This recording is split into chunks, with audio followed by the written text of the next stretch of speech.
నమస్తే, welcome to our channel. నేను మీ Shalini. YS Vivekananda Reddy గారి హత్య కేసుకు సంబంధించి ఎన్నో కీలక మలుపులు అయితే తిరుగుతుంది. మరి సునీతా రెడ్డి గారు పోరాడుతున్నా సరే కోర్టులకు వెళ్ళిన ఇటు సిబిఐ అయితే లోతైన విచారణ జరపలేదని తన ఆవేదన అయితే పడుతుంది. మరి అసలు ఇంకా ఏ కోర్టుకు వెళ్తే తన ఆవేదన బాధ తగ్గుతుంది? మరి తెలంగాణ హైకోర్టుకి పిటిషన్ కూడా వేసింది.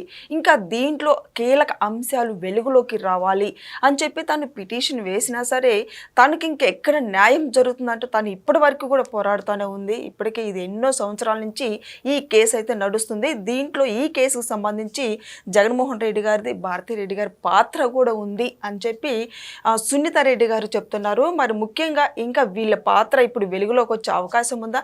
ఇలాంటి అంశాలను చర్చించే స్టూడియోలో ఉన్నారు సీనియర్ జర్నలిస్ట్ డివి శ్రీనివాస్ గారు ఉన్నారు. వారిని అడిగే విషయాలను తెలుసుకునే ప్రయత్నం చేద్దాం. నమస్కారం సార్. నమస్తే సార్, వివేకానంద రెడ్డి గారి హత్య కేసుకు సంబంధించి అసలు ఎవరికి ఏమీ అర్థం కావట్లేదు.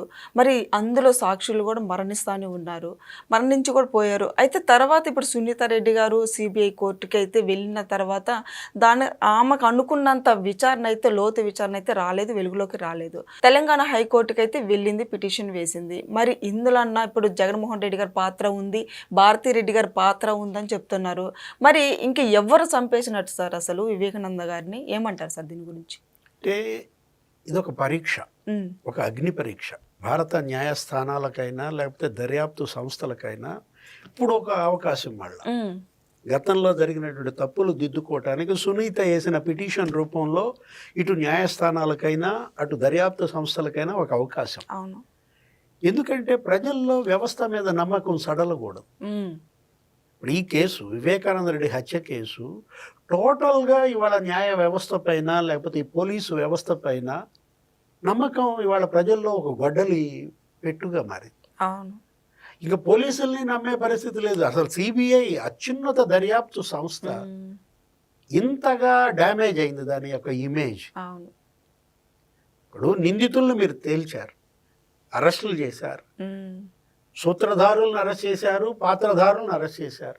ఇప్పటికి 7 ఏళ్ళు వివేకానంద రెడ్డి హత్య జరిగి 7 ఏళ్ళు అయినా కూడా మీరు ఈ కేసులో ప్రజల్లో నమ్మకాన్ని పొందలేకపోవటం, వ్యవస్థ పట్ల వాళ్ళలో విశ్వాసాన్ని పెంచే దిశగా అటు దర్యాప్తు సంస్థల్లో అయినా ఇటు న్యాయస్థానాల్లో అయినా ఏం మాత్రం వాళ్ళు ఏంటో ఒక సాదా సీదా కీసుగా ఏదో రకరకాలుగా దాన్ని ఏదో పక్కన పెట్టేసేసి మడత పెట్టేసేసి క్లోజ్ చేయాలన్నటువంటి ఆ కోణం, ఈ కేసుని ఏదో రకంగా ముగించేద్దాం అంటే కేసు ముగించడం అనేది దర్యాప్తు సంస్థ ఉద్దేశమా, లక్ష్యమా? కేసుని ఒక లాజికల్ ఎండ్కి తీసుకెళ్ళాలి. నిందితులకి కఠిన శిక్ష పడాలి, మళ్ళా ఇలాంటిది జరగకూడదు అనేటటువంటి ఒక గుణపాఠం, ఒక సందేశం. నిందితులకు గుణపాఠం కావాలి, ప్రజలకు ఒక సందేశం ఇచ్చేలాగా ఉండాలి. సార్, ఇప్పుడు సునీతా రెడ్డి గారు ఏమంటున్నారు? అసలు జగన్మోహన్ రెడ్డి గారికి, భారతీ రెడ్డి గారికి ఎలా తెలిసింది ముందే అని అంటుంది, క్వశ్చన్ చేస్తుంది. ఏమంటారు సార్ దీని మీద? అనేక ప్రశ్నలు ఆమె లేవనెత్తింది. ఇప్పటికీ కూడా ఈ కేసు కేవలం 50% కూడా కంప్లీట్ అవ్వలేదు దర్యాప్తు. ఇంకా 50% దీన్ని విచారించాల్సిన అవసరం ఉందంటూ ఆమె చేస్తున్న పోరాటం. ఇప్పుడు సిబిఐ కోర్టు ఏమని ఇచ్చింది డైరెక్షన్? అసలు ఎవరు అర్జున్ రెడ్డి లేకపోతే ఆ కిరణ్ యాదవ్ వాళ్ళ యొక్క వాట్సాప్ సంభాషణల వరకు విచారించమని. అంటే ఎలా బౌండరీస్ నిర్దేశిస్తుంది కోర్టు? సుప్రీంకోర్టు ఏం చెప్పింది? సిబిఐ కోర్టు ఆదేశించిన ప్రకారం ఆ ఫోన్ సంభాషణ ఇద్దరి మధ్య దానిపై విచారణ చేస్తూనే ఇంకా సునీత లేవనెత్తినటువంటి ఇతర సందేహాలు, ఇంకా మీకు లభించిన సాక్ష్యాధారాలు, వాటిని కూడా తీసుకొని మిమ్మల్ని ప్రొసీడ్ అవ్వమని స్పష్టమైన ఆదేశం ఇచ్చింది. ఇంకా ఎన్నాళ్ళు దీన్ని డ్రాగ్ ఆన్ చేస్తారు? ఇప్పుడు ఇంకా ట్రయల్ ఎప్పుడు ప్రారంభం అవుతుంది? ఇప్పుడు ఆ డాక్యుమెంట్స్, ఆ లక్షలాది కాపీలు, వాటన్నిటినీ అందరికీ ఇస్తూనే, ప్రింట్ చేసి ఇస్తూనే వాళ్ళు అడిగిన రూపంలో మీరు దర్యాప్తుని మీరు స్పీడ్ చేసుకోండి, ట్రయల్ని స్పీడ్ చేసుకోమనేది సుప్రీంకోర్టు డైరెక్షన్ అయితే చేయాల్సినటువంటి దర్యాప్తు సంస్థ, అత్యున్నత దర్యాప్తు సంస్థ ఏది? సిబిఐ. దీన్ని వదులుచుకోవాలని, దీన్ని క్లోజ్ చేయాలని మొదటేమో కోర్టులో తన్నింది ఆ బంతిని. మీరు చెబితేనే దర్యాప్తు చేస్తాం, ఇప్పటికింతవరకు చేశాం, ఉమ్, మీరు ఆదేశిస్తే దర్యాప్తు కొనసాగిస్తాం, గోడ మీద పిల్లిలాగా. అవును. పంజరంలో చిలకనే చెడ్డ పేరేమో గతంలో, ఉమ్, ఇప్పుడేమో ఈ గోపి. ఈ నాటకాలు ఇవాళ సిబిఐ, అసలు మీరే బాధితులు. ఉమ్, మీ ఎస్పీ మీదే అక్కడ కేసు పెట్టారు, రామ్ సింగ్. ఉమ్, అరెస్ట్ చేయడానికి వెళ్ళిన మిమ్మల్ని నానా హింస పెట్టారు, పాటలు పడ్డారు. అవును. 3 రోజులు మీరు గెస్ట్ హౌస్లో ఉండి కర్నూలులో అరెస్ట్ చేయలేకపోయారు. ఉమ్, అంటే ఇంతగా సిబిఐ బదనామైనా కూడా సిబిఐ ఈ కేసును ఒక ఛాలెంజ్గా తీసుకోవటం, ప్రెస్టేజ్గా తీసుకోవటం అనేది లేకపోగా ఇప్పుడు కూడా అడిగింది, మీరు చెప్పిందే ఏది ఈరోజు హైకోర్టులో వేసిన దాంట్లో కూడా ఏమైనా రైజ్ చేసింది, పాతయే అడిగింది. అవును. ఇప్పుడు 5:30కే ఉదయం జగన్మోహన్ రెడ్డికి హత్య సంగతి తెలుసు. తెలుసు. అవును. కూతురుగా నాకు తెలిసింది 6:30కి, ఉమ్, ప్రపంచానికి తెలిసింది 6:30కి. అవును. 5:30కే జగన్మోహన్ రెడ్డికి తెలుసు అన్నప్పుడు జగన్మోహన్ రెడ్డి ఎందుకు విచారించలేదు? ఉమ్, అజయ్ కల్లం ఇచ్చారు వాంగ్మూలం అవును. 164. ఉమ్, తర్వాత అడ్డం తిరిగితే అది వేరే విషయం. ఆ రోజు నేను మేనిఫెస్టో కమిటీ మీటింగ్లో ఉన్నాను, జగన్మోహన్ రెడ్డి పైకి వెళ్ళాడు, పైనుంచి కబురు వచ్చింది, కిందకి దిగాడు, బాబాయ్ నో మోర్ అన్నాడు. ఉమ్, అప్పటికి సమయం 5:30 అయింది అన్నారు. అవును. అంటే ఇప్పుడు జగన్మోహన్ రెడ్డిని విచారించాలా లేదా? ఇప్పుడు విచారించాలని సునీత రెడ్డి గారు పోరాడుతున్నారు కదా ఇప్పుడు సార్. 5:30కి నీకు తెలిసినప్పుడు, ఉమ్, చనిపోయింది, హత్యకు గురైంది మీ బాబాయ్ అయినప్పుడు అవును. నువ్వు ఎన్నింటికి వెళ్ళావు అక్కడికి? సాయంత్రం 5 దాకా ఎందుకని వెళ్ళలేదు? ఉమ్, ఈ లోపు జరిగిన ఈ డ్రామాలు, ఈ కట్టుకథలు, నీ ఛానల్లో ప్రసారాలు, ఉమ్, గుండెపోటని, అవును.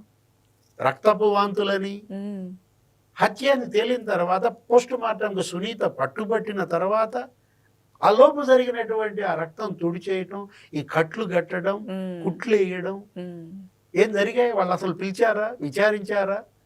లేదు. రవీంద్రనాథ్ రెడ్డి ఏమన్నాడు?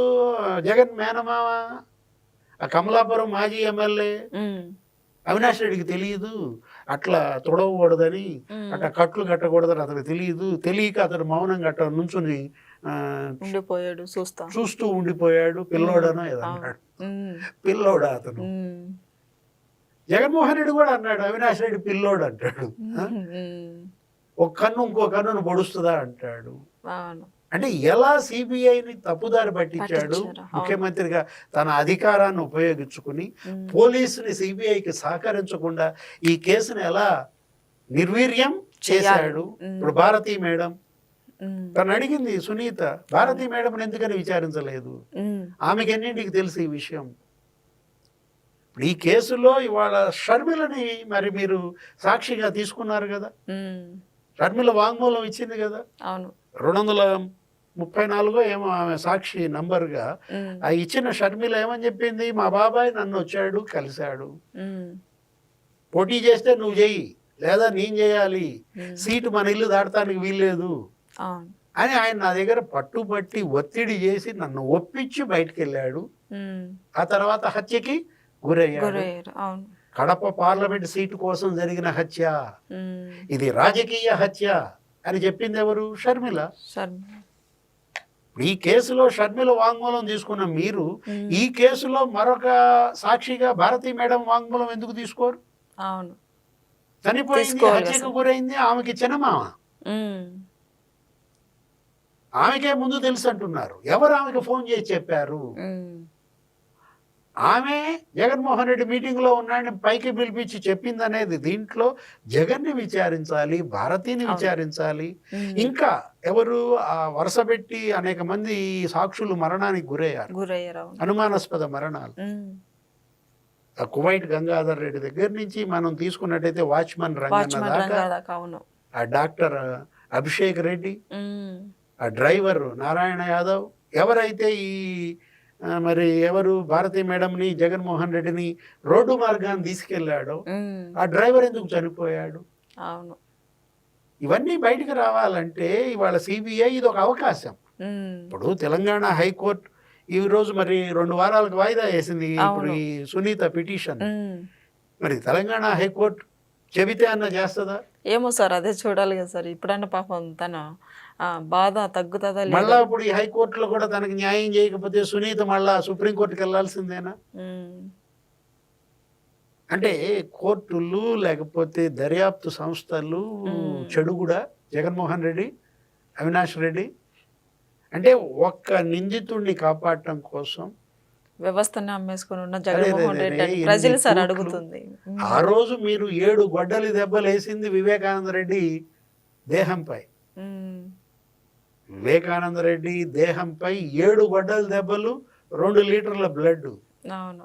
ఈ 7 ఏళ్లుగా ఉమ్, ఈ గొడ్డలి దెబ్బలన్నీ సిబిఐ మీద, ఈ గొడ్డలి దెబ్బలన్నీ కోర్టుల మీద. ఉమ్, రక్తం ఓడుతోందమ్మా వ్యవస్థ. అవును. దానికి ఆ దేహానికి 2 లీటర్లే వచ్చింది. ఉమ్, ఈ 7 ఏళ్లలో ఈ వ్యవస్థకు వస్తున్న రక్తం ఎంత అంటావు? చెప్పలేనంత. Thank you sir. నమస్తే.